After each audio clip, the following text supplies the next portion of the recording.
Allez, aujourd'hui, on décortique un sujet financier qui est aussi puissant que, il faut le dire, assez complexe, la fiscalité des trusts en Israël. On les appelle aussi les Neemanut. C'est un outil de protection de patrimoine absolument formidable, mais attention, les règles fiscales, c'est un vrai labyrinthe. Alors on va essayer de démêler tout ça ensemble. C'est parti. C'est vraiment la question fondamentale que beaucoup de gens se posent. Comment faire pour que son patrimoine soit bien à l'abri? Que ce soit pour se protéger de créanciers, pour organiser une succession sans accroc, ou même pour gérer des biens en toute discrétion, eh bien il y a des solutions. Et en Israël, l'une des plus efficaces, c'est justement le trust. Alors, une Neemanut, qu'est-ce que c'est au juste? Le plus simple, c'est de l'imaginer comme une sorte de coffre-fort juridique, une enveloppe de protection. C'est une structure où une personne de confiance va détenir et gérer des biens, mais attention, toujours au profit d'une autre personne. Ça a l'air simple dit comme ça, mais vous allez voir, la mécanique est très précise.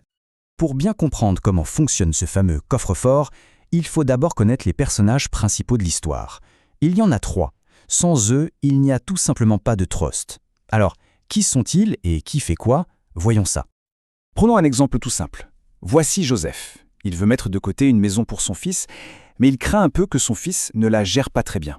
Alors Joseph, qu'on appelle le constituant, va transférer la propriété de cette maison à son amie Sarah, en qui il a une confiance aveugle. Sarah, elle, devient la fiduciaire. C'est elle qui gère la maison légalement. Et elle fait tout ça pour qui? Pour le fils de Joseph, qui est le bénéficiaire. Voilà, ces 3 rôles, c'est vraiment le cœur du réacteur de n'importe quel trust.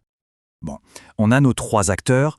Maintenant, la question logique, c'est mais pourquoi se donner tout ce mal? Pourquoi créer une structure pareille? Quels sont les avantages dans la vraie vie? On peut regrouper les raisons en 4 grands points. D'abord, la protection juridique. Les biens dans le trust sont comme dans une forteresse, à l'abri des créanciers. Ensuite, la discrétion, un certain anonymat, car le montage n'est pas sur la place publique. C'est aussi un outil génial pour planifier sa succession, éviter les drames familiaux. Et enfin, le point qui nous intéresse le plus aujourd'hui, c'est un instrument de planification fiscale extrêmement puissant et flexible. Et c'est là qu'on rentre dans le dur, dans la partie technique, mais c'est le plus important. Le fisc israélien est très méticuleux. Il ne va pas traiter tous les trusts de la même manière, pas du tout. Il a créé des catégories bien spécifiques et chacune a ses propres règles du jeu. Il faut bien retenir ce chiffre, 5. Il y a 5 grandes familles, 5 catégories fiscales de trusts en Israël. Chaque trust doit obligatoirement rentrer dans l'une de ces cases. Et c'est cette case qui va déterminer tout le traitement fiscal. Alors, passons-les en revue. Le premier type, c'est le plus simple, la fiducie de non-résident. Le nom dit tout.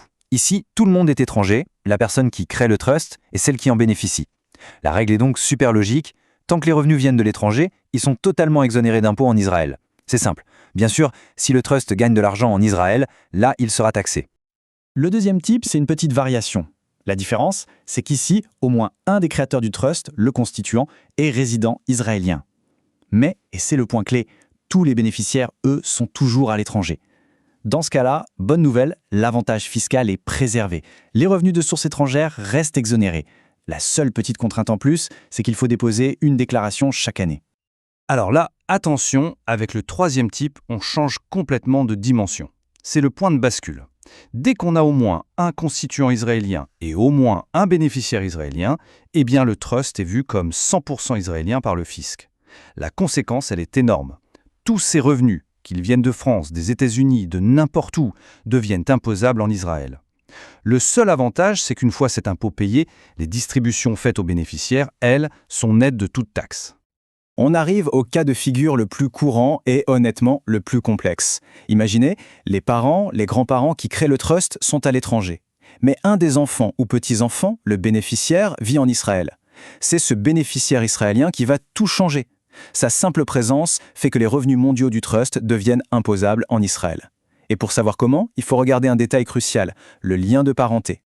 Justement, si on est dans un cadre familial proche, le gestionnaire du trust, le fiduciaire, se retrouve face à un choix capital et définitif. Option numéro 1, on paye un impôt de 25% chaque année sur les revenus. C'est fait, c'est réglé. En échange, les distributions futures seront totalement exonérées. Option numéro 2, on reporte l'impôt. On ne paie rien tant que l'argent reste dans le trust, ce qui est super pour faire grossir le capital, mais le jour où on fait une distribution, bim, elle sera taxée à 30%. C'est un vrai calcul stratégique à faire. Et on termine avec le 5e et dernier type, le trust qui est créé par testament. Alors là, la logique est complètement différente. Le fisc va en quelque sorte faire comme si le trust n'existait pas. Il va considérer que les revenus du trust sont directement les revenus personnels du bénéficiaire. Du coup, l'imposition se fait à son niveau à lui, comme s'il avait reçu l'argent directement sur son compte en banque. Ok, on a vu les catégories. Maintenant, parlons chiffres. Quand un trust est imposable en Israël, ça représente quoi concrètement? La facture s'élève à combien?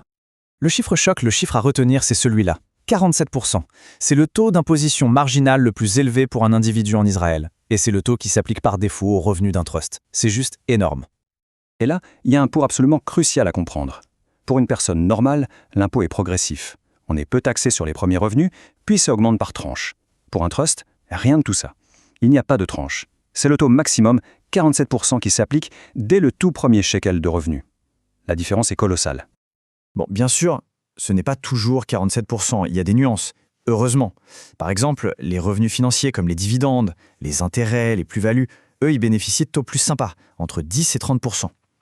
Il y a aussi des cas où on peut choisir d'attribuer fiscalement le revenu à quelqu'un d'autre. Et un dernier point pour corriger une idée reçue, ce n'est pas parce que le fiduciaire est un avocat israélien que le trust devient forcément israélien. Non, la loi regarde bien d'autres critères. On a brassé énormément d'informations. Si on devait vraiment distiller tout ça, pour n'en garder qu'une seule règle, un seul principe directeur, quel serait-il? Voilà, la règle d'or, la phrase à graver dans le marbre. C'est la résidence fiscale du bénéficiaire qui est le facteur numéro 1, le plus important de tous. Si la personne qui doit, au final, profiter des biens du trust habite en Israël, alors il faut partir du principe que ce trust est d'une façon ou d'une autre dans le radar du fisc israélien. C'est vraiment le point de départ de toute analyse. Et toute cette analyse nous amène finalement à une question plus personnelle. Est-ce que la structure actuelle de son propre patrimoine est vraiment pensée pour l'avenir, pour la protection, pour la transmission? Le trust est un outil incroyablement puissant, mais comme on l'a vu, sa mise en place demande une vraie expertise pour naviguer entre ces 5 catégories et ces règles fiscales. Une réflexion qui, en tout cas, mérite d'être menée.